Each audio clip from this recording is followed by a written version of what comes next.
When it comes to gaming, and especially mobile gaming, one thing everyone always seems to be talking about is device performance and how many FPS you're able to get in whatever game you're playing. This is especially true in Warzone Mobile, as the game is based off of a AAA PC and console title, and so this makes it a bit more difficult for some devices to get good performance and high frame rates. But that's why in today's video, I'm going to be going over every single tip and trick in the book on how you can increase your device's performance to hopefully get more FPS in Warzone Mobile without having to spend tons of money on a new device or accessories. Now, I do want to start out by saying that the ultimate limiting factor to your device's performance is, well, it's going to be your device. Unlike desktop PCs where you have the flexibility and the customization to swap out different parts, whenever you buy a mobile phone, that's the hardware you're stuck with, for better or for worse. And so if you have a 4 or 5 year old mobile device with old gen hardware, then there's nothing you could do to upgrade the hardware side of things to make your games run better. And so the best thing you can use is the tips I'm going to be giving in today's video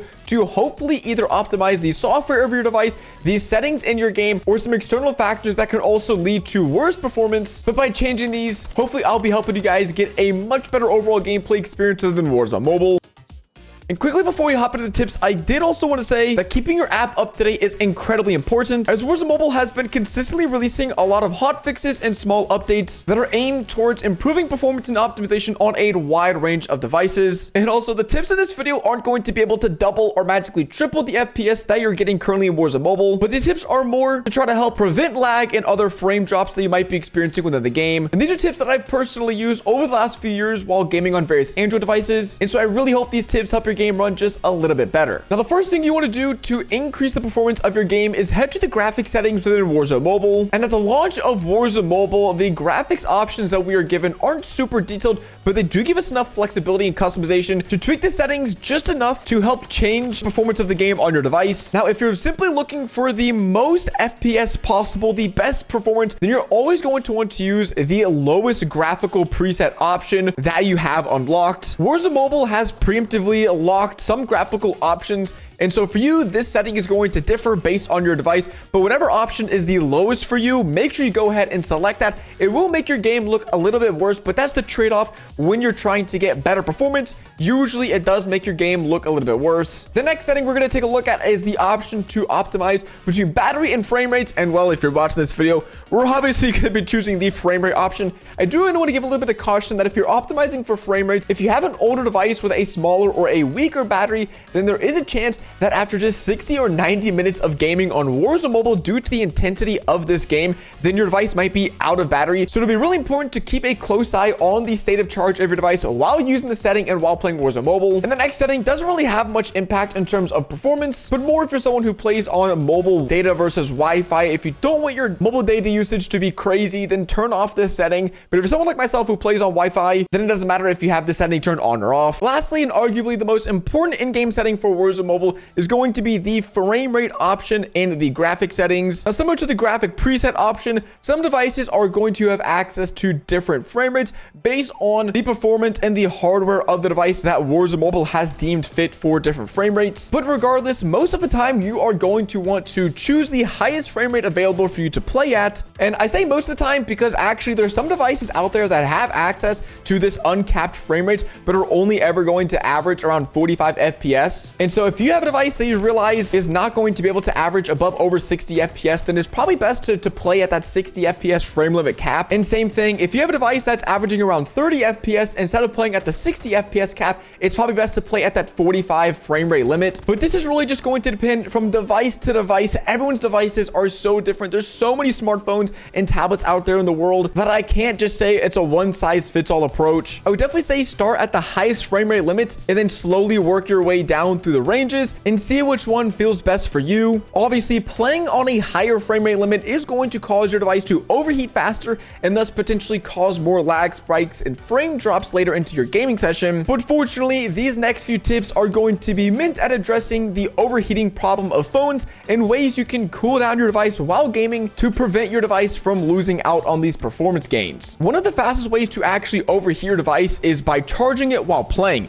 This is because when you are charging your device, it is actually heating up the battery while charging it. And when you pair this with actually playing Warzone Mobile, a very intense game, it just basically superheats your device in a really small period of time. And obviously a smartphone or tablet overheating isn't a good thing, so they all have these protections built in to when a smartphone gets too hot, it will start to limit the performance of its CPU, its GPU, and its RAM. And so it's very crucial that when you're playing Warzone Mobile to try to keep your device as cool as possible. And so one of the best ways to do this is try to avoid playing while charging, because again, it's going to heat up your device super fast. And in between matches, when your device would normally be able to cool down a little bit, because you're charging it, you're not giving your device that rest time needed to cool down and to sort of reset its temperature. And so I would recommend starting off your Warzone Mobile gaming session with a fully charged battery, and then once you get down to 30 or 40%, plug it in for 20-30 minutes, let it charge up a little bit, unplug it, and then keep on going. Another tip to prevent your device from overheating is a pretty simple one, and it should just take breaks every hour or so. This is because it typically takes anywhere from 30 to 60 minutes for your device to reach its maximum temperature. And so every hour, if you just took a 3 to 5 minute break to go outside, get some water, touch some grass, you know, things us gamers don't normally do, this would allow the phone to drop rapidly in temperature because it would be turned off, Warzone Mobile wouldn't be open, and it would be able to cool itself back down to room temperature pretty much. Another really fast and easy way to prevent your device from overheating in the first place is to avoid playing on a really bright screen.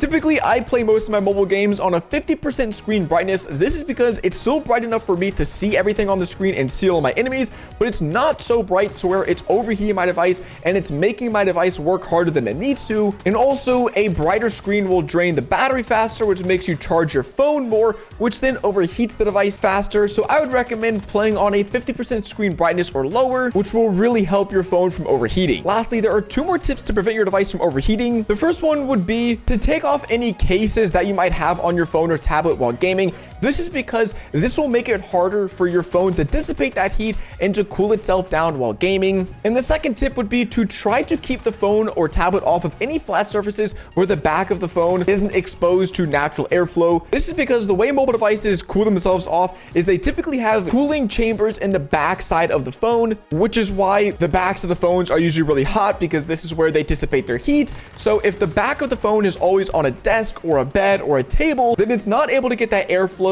to dissipate the heat and to cool the phone down like it needs to. And so it's gonna stay hotter for longer, it's gonna overheat faster, and it's gonna cause worse performance in the long run. And so if you have a stand or a tripod, or if you could just hold your device to keep it up in the air, that would also drastically help with any overheating issues you might be having. Lastly, if you're a super hardcore gamer, you could always pick up some sort of a laptop cooler, magnetic cooler, or just any small desk fan and point it at your device while you're gaming. This is going to be the most efficient and optimal way to prevent your device from overheating while gaming. But again, it's not required and it is pretty overkill. So those are a few ways to prevent your device from overheating and causing your game to lag. But what about some software tweaks and changes we can make to actually enhance the performance of the game in the first place? And well, fortunately, I've got you guys covered there as well. Now, due to the fact that iOS and Android are quite different in terms of settings and the customizations they offer, I'm going to be splitting them up into 2 different sections. But first up, we have Android. Now, not every Android device is going to have this feature, but some models of Android devices are going to have some sort of gaming mode or gaming engine or gaming software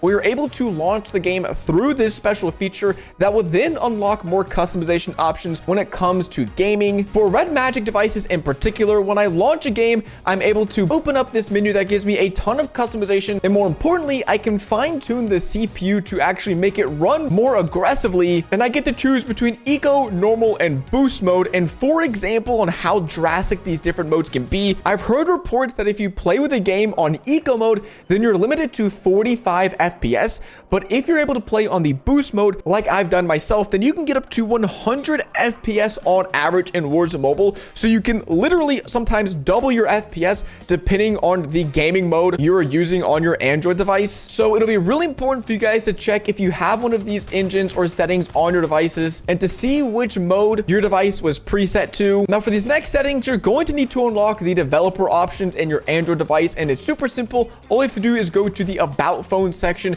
in your device, tap it, I think, like 10 or so times, and then you'll unlock the developer options. Then you can go and find the limit background processes setting. And I want to put some caution on this feature because if you change it to no background processes, this can actually have a pretty detrimental impact on your phone and some crucial services you might actually need your phone to be running in order to have like basic features function. But if you limit the background processes to just 2, then it should mean that any gaming launcher you use and the Google Play services will be the 2 background processes running. Now, obviously, Warzone Mobile will be the main focus. This way, there won't be a ton of other random background processes and apps taking up extra CPU or RAM, preventing any extra performance gains. I would also recommend once you're done playing Warzone Mobile to go back and turn this setting to standard, where it's basically not limiting anything in the first place. It's also really important to make sure that you've cleared your device's RAM before you've started playing Warzone Mobile. This can be achieved by obviously closing all of the apps you currently have open and then going into the running services setting in the developer options. It's also important to note that there are some services here that you literally have to keep running if you have an Android device, like the Google Play services.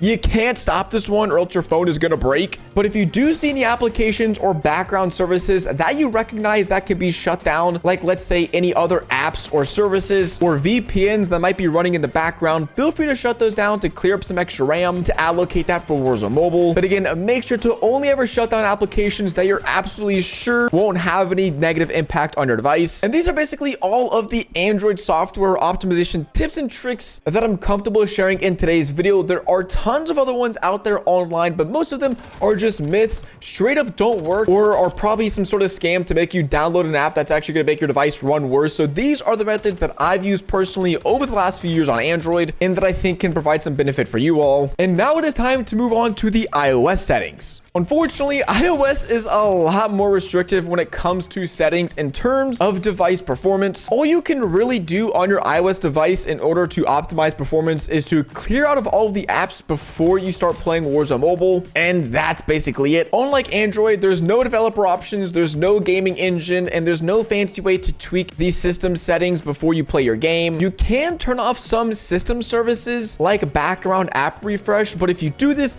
then there's a good chance you won't be receiving important notifications from vital apps on your phone. And so personally, I wouldn't even really touch any iOS settings, as if you do so, you might be again negatively impacting crucial applications on your phone that need these settings turned on. And personally, I think iOS devices are already really well optimized, and the best thing to do is just to keep the devices cool and to not screen record. And on that note, one thing that will absolutely destroy your device's performance is screen recording your gameplay. Now, this is true for every game, but for Warzone Mobile in particular, if you decide to screen record your gameplay, just because of how intense the game is, you can expect to lose anywhere from 10 to 30% of your FPS every time you screen record. This is because when you screen record, your device is already being strained to the max running Warzone Mobile, and then you want it to use a ton of CPU and device RAM to record your gameplay. But if you absolutely need to screen record your gameplay, I would highly recommend not using your phone's built-in screen recorder, because oftentimes that is going to have a bigger impact than a third-party screen recorder.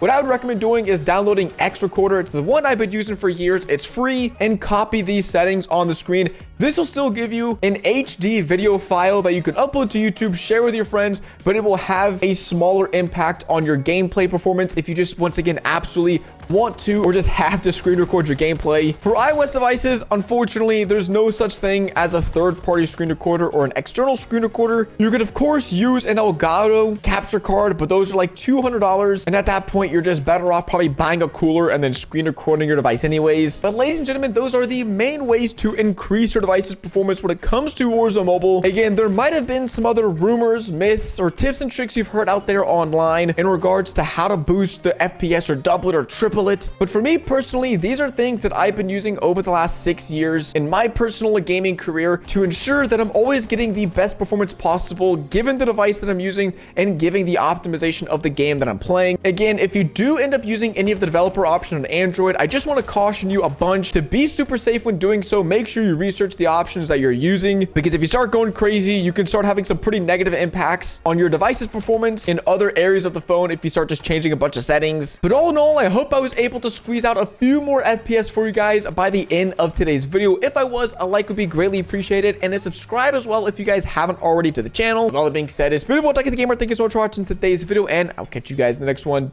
Deuces.